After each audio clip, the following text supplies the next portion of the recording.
باپ اور بیٹے اور روح القدس کے نام میں آمین۔ ہمارے لیے آج کی تلاوت انجیل مقدس بمطابق مقدس لوکا۔ اے خداوند تیری تمجید ہو، اس کے 15ویں باب میں سے۔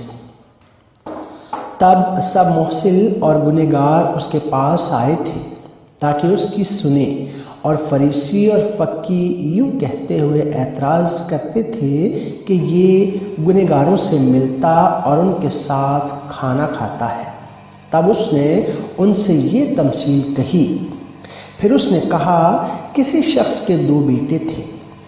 ان میں سے چھوٹے نے باپ سے کہا، اے باپ، مال کا وہ حصہ جو مجھے آتا ہے مجھے دے۔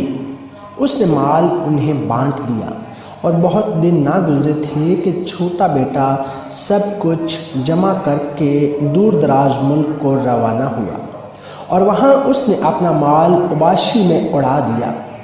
اور جب سب خرچ کر چکا تو اس ملک میں سخت کال پڑا اور وہ محتاج ہونے لگا۔ تب اس ملک کے ایک باشندے کے ہاں جا پڑا۔ اس نے اسے اپنے کھیتوں میں سور چرانے بھیجا، اور وہ چاہتا تھا کہ ان چھلکوں سے جو سور کھاتے تھے اپنا پیٹ بھرے، مگر کوئی اسے نہ دیتا تھا۔ تب اس نے ہوش میں آ کر کہا کہ میرے باپ کے کتنے مزدوروں کو بہت روٹی ملتی ہے، اور میں یہاں بھوکا مرتا ہوں۔ میں اٹھ کر اپنے باپ کے پاس جاؤں گا اور اس سے کہوں گا کہ اے باپ، میں نے آسمان کا اور تیری نظر میں گناہ کیا ہے، اب اس لائق نہیں رہا کہ پھر تیرا بیٹا کہلاؤں۔ مجھے اپنے مزدوروں میں سے ایک کی مانند بنا۔ اور اٹھ کر وہ اپنے باپ کے پاس چلا، اور ابھی وہ دور ہی تھا کہ اسے دیکھ کر اس کے باپ کو ترس آیا، اور دوڑ کر اسے گلے لگا لیا اور مکرراً چوما۔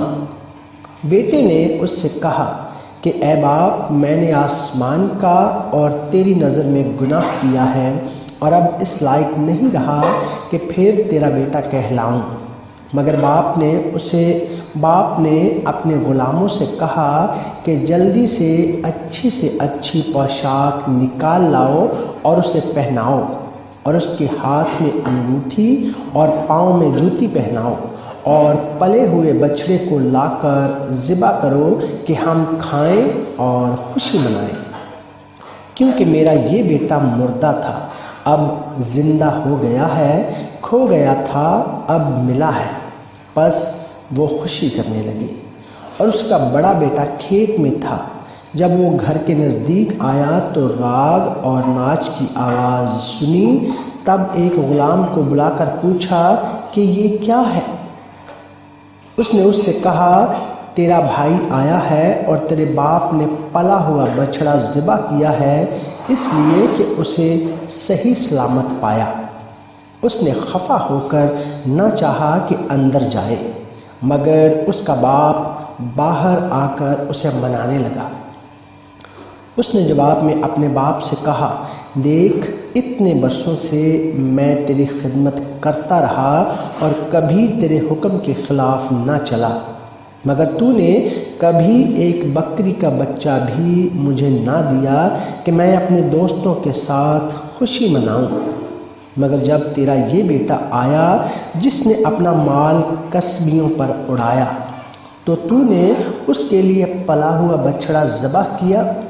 اس نے اس سے کہا، بیٹا، تو ہمیشہ میرے پاس ہے، اور جو کچھ میرا ہے وہ تیرا ہی ہے، لیکن خوشی منانا اور شادمان ہونا واجب تھا، کیونکہ تیرا یہ بھائی مردہ تھا، اب زندہ ہو گیا ہے، کھو گیا تھا، اب ملا ہے۔ انجیل جلیل کے وسیلہ سے ہم سبوں کی خطائیں معاف ہوں۔ اے مسیح، تیری ستائش ہو، آمین۔ عجیب، مشیر، خدائے قادر، ابدیت کا باپ، صلی اللہ علیہ وسلامتی کا رئیس، اول اور آخر، ابتدا اور انتہا، الفا اور اومیگا، قدوس قدوس قدوس خداوند لشکروں کے خدا، آسمان اور زمین تیرے جلال سے معمور ہے۔ اے میری یہوہ خدا، پیار سے بھرے خدا، پیارے خدا، تو جو قہر کرنے میں دھیما اور شفقت میں غنی ہے، میں آپ کی جتنی بھی تعریف کروں وہ کم ہے، کیونکہ آپ بے حد تعریف کے حمد و ثنا کے لائق ہیں۔ اے میری ہوا خدا، پیار سے بھرے خدا، پیارے خدا، پاک کلام میں سے جو کچھ بھی پڑھا گیا، سنا گیا، اسے ہمارے ذہن میں نقش کر دیجیے۔ ہمیں پاک کلام کے نیک، سیدھے اور سچے راستے پر چلنے کی توفیق عطا فرما دیجیے۔ بدی اور برائی کے راستہ سے ہم کو دور رکھیے۔ ہماری جو بھی نیک اور جائز خواہشات ہیں اپنے الہی خزانہ میں سے پوری کیجیے۔